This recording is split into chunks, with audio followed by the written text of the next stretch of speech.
My name is Noor Dahri. I'm a British Pakistani and a Muslim Zionist. There's no contradiction in my identity. Zionism simply means belief in the right of the Jewish people to self-determination in their ancient homeland. But I was not always a Zionist. I was raised to be deeply anti-Israel as part of my Muslim identity. I went to Al-Quds marches which featured Hamas and Hezbollah supporters. However, I had never actually met an Israeli or a Jew, but in 2014, I started to investigate things for myself, rather than just accept what I had been told, and my entire perception of Israel changed. In 2014, the Israeli Defense Forces were fighting against Hamas in Gaza. This was not a one-sided war, but a defense of the Jewish state when they faced indiscriminate rocket and tunnel attacks. I saw a clear moral distinction. Israel was targeting terrorists. Hamas was targeting civilians. Israel sought to minimize civilian casualties. Hamas sought to maximize them, even on their own side. I instinctively supported what I knew was the truth. I now proudly stand with the Jewish people and the state of Israel. The Jewish people is irrationally despised by much of the Muslim world because of their race, religion, and country. I now realize that Jews and Israelis are one of the most peace-seeking nations in the world. They have always been forced to defend their state since her establishment in 1948. History shows that Israel has not only defended herself in battle, but offered peace and territorial concessions to the very neighbors that once called for her destruction.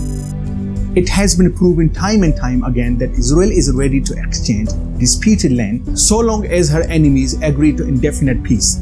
Israel has made many more compromises that has been rejected by the Palestinians and other neighboring Arab states.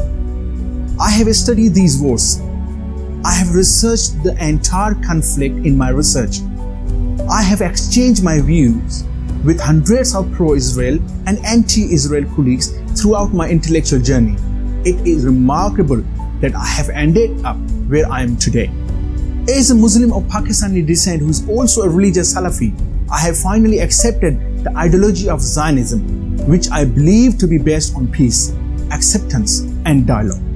Zionism is a peaceful ideology which should lead others to accept the reality of Israel as a legal and legitimate state for the Jewish people.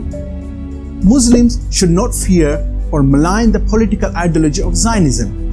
They should not fan the flames of religious hatred or sectarian conflict. My support for Zionism has never stood in the way of my religious rituals as a practicing Muslim.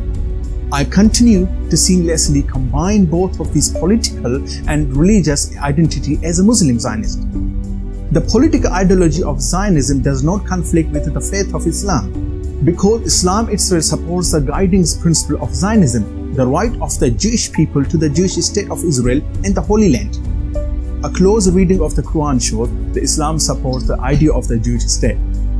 Allah said in the holy book of the Quran, chapter number 5, verse number 21, O my people the Jews, enter the Holy Land, which God has assigned unto you. And also in chapter number 17, verse number 104, and we said to the children of Israel afterwards, scatter and live in all over the world. And when the end of the world is near, we will gather you again into the promised land. The Palestinian refusal to accept the Jewish state is a refusal of a Quranic right even to the people of Israel. Palestinians who refuse to engage in the peace process are extremists and fanatics. Israel has never posed threat to the Muslim world, especially the Arab world. It was the Arab world that always started wars against Israel. Thankfully, the Arab countries of the Gulf are slowly realizing that Israel is not an enemy but a partner for regional peace and cooperation. The Palestinians must soon realize that it is in their religious, social, and political interest to accept Israel as a Jewish state. Only then would they feel safe and exercise full equality and human rights as 1.8 million Israeli Muslims currently do. There is no solution to this conflict through war, hate, and terrorism, but through peace, love, and mutual understanding.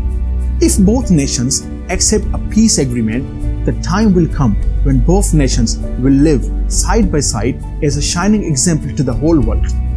Then we shall know the true meaning of the book of Isaiah, where the prophet proclaims, "And he shall judge between the nations and reprove many peoples, and they shall beat their swords into plowshares and their spears in the pruning hooks. Nation shall not lift their swords against nation, neither shall they learn war anymore."